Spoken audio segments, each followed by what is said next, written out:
no peoples, very less people-y. I'm here at Buckingham Palace, trying to not get arrested. Just exited the torture chamber. Good times. What? I don't want to leave. I'm a little hot-blooded as it is right now. Okay, all right. And that's the signal. Time to go. Look at how freaking gorgeous that is. Get my dome out of the way. Checking out the loons on the lake. I can't see the lake. And I don't even know if there's loons. A little windy, a little gusty up here. Got the wind, the hair kicking around. Look at the cars. Look at the streets. Look at these. Whoa, that's much taller than I thought it was going to be. The sheer size of everything is incredible. That's what she said. I'm having security guards surround me at the moment, so I gotta go.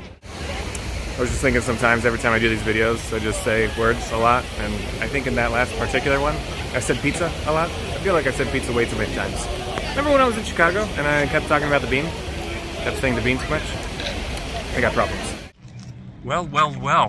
Here we are. Hope you enjoyed that little mood boost. Going on a little AM morning stroll right now. Catch a little bit of fresh air and sunlight, and I thought I'd share with you a little bit more shenanigans that took place towards the back end of the London adventure. So it was at this point, ladies and gentlemen, I realized I f***ed up. At the cathedral, I was like, I'm a little hungry. Haven't had any breakfast. Time to get a little snack, maybe something a little grab and go. Head off to the little market, looking for some bananas, maybe some apples, a little protein bar.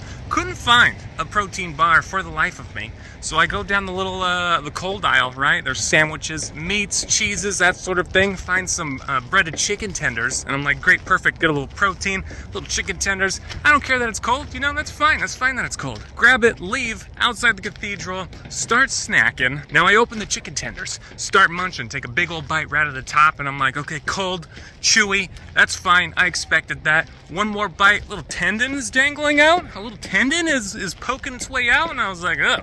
That's weird. I'm gonna flip this around, try the other end, see if the other end has got the same thing going on. So I take a bite out of the other end, realize it's cold, it's mushy, rip into it, it's pink. Ooh, do I got some shade? Got some shade here. All right, cool. Maybe I should sit down and continue telling the story. All right, this could work. Can I hold it down here? This might be able to work. I'm out of breath already from walking around and holding this thing. Anyway, where was I? 3 bites into the chicken tenders. So I have the chicken tenders realize something funky is going on here. Start panicking, start looking all over the packaging, can't find anything. There's bold print, all sorts of things everywhere. In the finest small print in the bottom corner says must be cooked. Must be cooked. Now I'm cooked. Now I realize I have consumed raw chicken. I start to freak out, figure out what I'm gonna do. What happens when you eat raw chicken? I don't know what I'm supposed to do. And in my head, I was thinking, I was trying to come up with all these things, and I was like, here's what I'm gonna do. I'm gonna starve it out. I'm gonna starve whatever bad bacteria might be in there. I'm gonna starve it out. No more eating. That's it. We're done. We're only drinking water. No more eating. I just had that apple, and I was like, here's what also I'm gonna do. All right, I'm gonna have the apple. Maybe the acid from the apple will help kill the bad bacteria, just like the acid in my stomach. Maybe this will help me out. So I don't eat, go about the rest of the day. Here you see me walking around with said apple. So I go the rest of the day not eating. Next morning, still not eating. All the way through that next evening, so now nearly like what?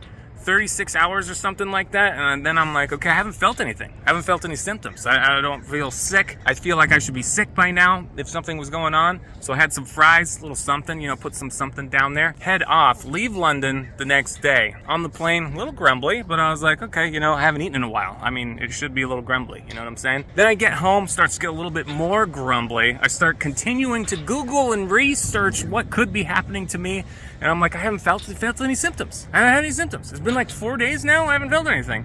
And I find out on the Googles with the salmonella and the food poisoning, it could happen anywhere up to 7 days. Anywhere. Literally at any time, up to 7 days.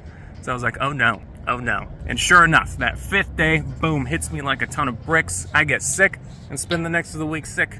And so that's my tale. That's my shenanigans tale. Moral of the story, everyone, read the labels, okay? Just make sure you read the labels, especially going down that cold cut aisle, the cold aisle. Read the labels, all right? Stay hydrated. See y'all again soon. Cheers.